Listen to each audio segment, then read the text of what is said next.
Mbalamusizaako nnyo bannayuganda. Kakati ffe nga Equity for Men tugamba nti buli muntu afuna obwenkanya wekigwanidde oba wasaanidde okufuna obwenkanya abufune. Tukyali ku nsonga za Suna Ben ne Nambwaye. Mayina agambye ffe tugenda into details. Twagala nnyo okukyamuukiriza abantu wabula twagala okujjayo ekinyusi ky'ensonga buli muntu oba oliawo asobole okubeera omwerufu nti omulundi omulala togwa mu katego keekamu akanambwayo kayinza okubanga yagwamu oba Suna Ben kayinza okubanga yagwamu. Okusookera ddala transfers ezo ezisookawo oba ekyolabaawo ye transfer later yasooka era bweti wano oba togyetegereza wano bw'oyinza ogiraba bweti bwefaanana eraga from the beginning Suna Ben yesitula n'agenda ewa Kamoga. Wabula akakodyo Suna Ben kaataabuka okusooka eriyo omukyala bamuyita Najjemba Amina era transfer letters zino zikulaga ziri mannya ga Najjemba Amina nga ye secretary wa mwami Kamoga. Ku transfer letters zino ezisooka ziraga nti ye yaguza Suna Ben si Kamoga wabula Najjemba Amina ye yaguza Suna Ben wabula ate Najjemba ye secretary wa Kamoga. Era olaba nti yaliko Suna Ben yasasula millions 20 oluvannyuma lw'akaseera nti mwami Kamoga n'amugamba mwana wange amuyita mwana wange tetakayina kuguza lino likenkayana zirabisa okubanga sizaakugwa kana endowooza zigenda kuggwa naye labika zikyagaanye mbadde nsaba nkukyusizeemu nkufunire ettaka eddala essaawa zino okutudde ennyumba ya Suna Ben essaawa zino Suna Ben kyava mugamba nti nyongeramu ssente namugamba engeri gy'oli omwana wange sigenda kwongeramu ssente wadde no lyenkuwadde lisava nnyo we liri ku kkubo. Suna Ben ekintu kye yakkiriza era nga bye bino wano zino transfers zino era ziri awo tolina wolabirako Nambwayo tolina wolabirako ki Nambwayo jjukira Nambwayo mu kusooka atugamba ne mu interview nti yagula n'omwami bagenda bonna from the beginning era mujjukira ne Haji Kamoga mu interview ezimu yagambako nti yali Suna Ben yagula ne mukyala we so si kubya ku transferinga after Nambwayo yagamba twagula babiri si bya kuba nti omusajja yasooka okugula Nambwayo bulijja zaakikkaatiriza nti twagula babiri tugende mpola mpola. Kakati zino ze receipts eza URA ezikakasiza ddala nti si Nambwayo ne Suna Ben abaagendanga okusasula omusolo baba basasula omusolo ku byapa si Nambwayo ne Suna Ben wabula Suna Ben lwaba zino ze receipts eza URA. Kakati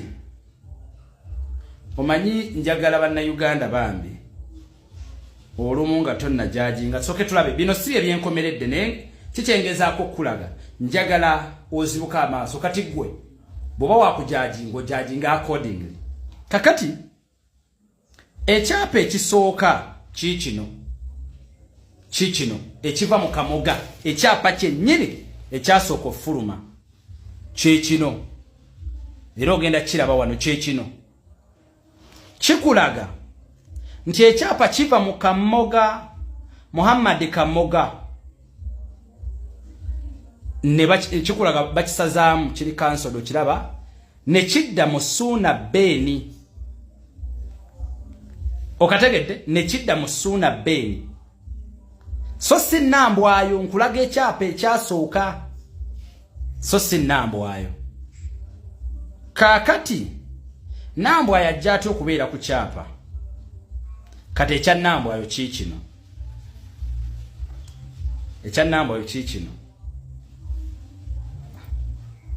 ekisimu nakyo banna ekya Nambwayo kiikino Nambwayo akulaga yes nti Kamoga kikulaga nti Kamoga bannaye simu yono fadis simu kyona kyolumbe kakati bakulaga wano bakulaga inti Muhammad Kamoga yali cancelled nechidda mu manyaga Suna Ben nechidda mu manyaga Suna Ben kati mu transfer oba mu transferring ekyapa kino eya mndoza oba bakikola bapapirira oba tebamanya erinnya Suna Ben balirekawo erinnya Suna Ben balirekawo ate ne bajja ne bakulaga nti kizze mu manyaga Suna Ben and Nambwayo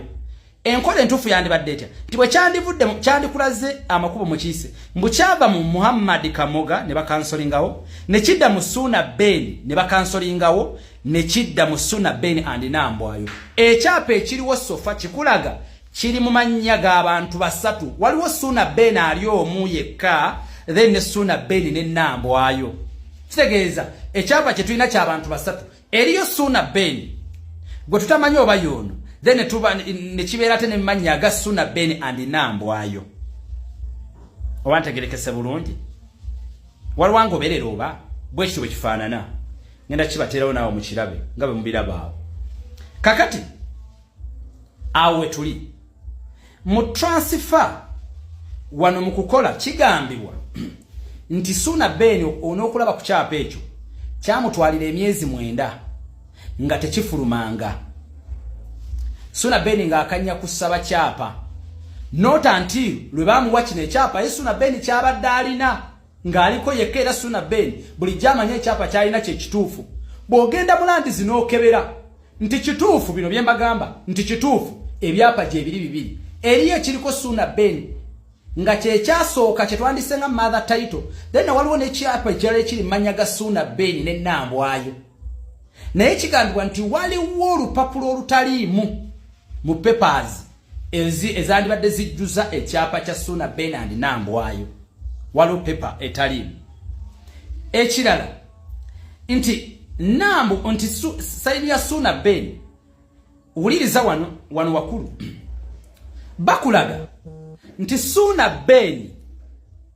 signature vendor nti Suna Ben vendor yatunda si Kamoga wano tewali bakulagira nti Kamoga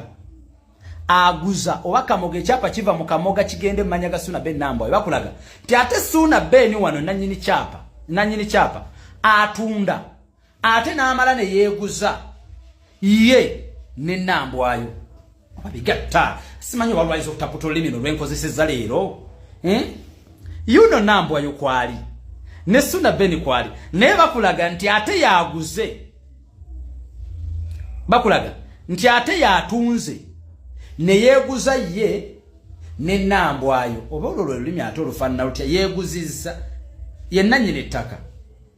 aliguzizza era Suna Ben ye mwennyini alyeguziza ye ne Nambwayo waliwo ebitagattaawo naye nkugambye nti wano ku TikTok batuwa obudde butono gendako ku YouTube channel yange bayita Next Edition TV byonna ngenda kubambi kuteerayo Equity for Men for tuba tusimbude nagambye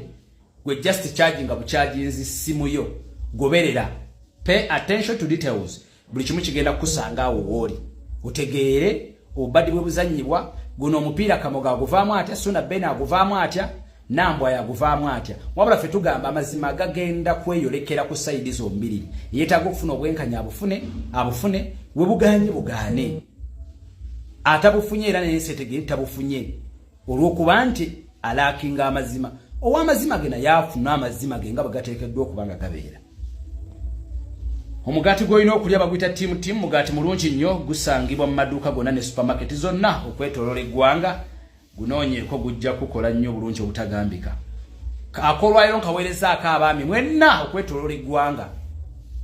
n'abakyala kimpadde abamu abangu amangu okujajinga nga togenze into details kyokka ate nkaweerezaako era n'abakyala abayinza okugwa mu trap efaananako ng'eya Suna Ben oba eya Nambwayo so buli muntu abeere careful